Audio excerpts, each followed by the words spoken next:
Hello everyone, আজকের পর্বে আমরা দেখব গল্পের কেন্দ্রীয় চরিত্র অর্থাৎ ক্ষিতিশ সিংহর বাড়ি কিন্তু ছিল শহরের সরু গলির ভিতরে এবং এখানে জলের ব্যবস্থা অতটা ভালো ছিল না।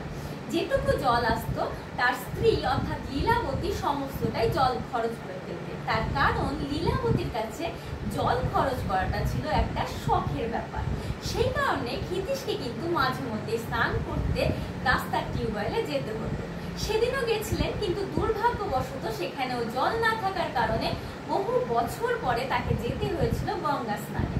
এই গঙ্গা স্নানে প্রথম ক্ষিতিশ দেখবেন কণিকে, যার বেশভূষা এবং দৈহিক গঠন কিন্তু কোনোভাবেই কোনো মেয়ের সাথে মিল খাচ্ছিল না, যার জন্য ক্ষিতিশ প্রথমে বুঝতে পারবেন না কণি আদতে একটি ছেলে না মেয়ে।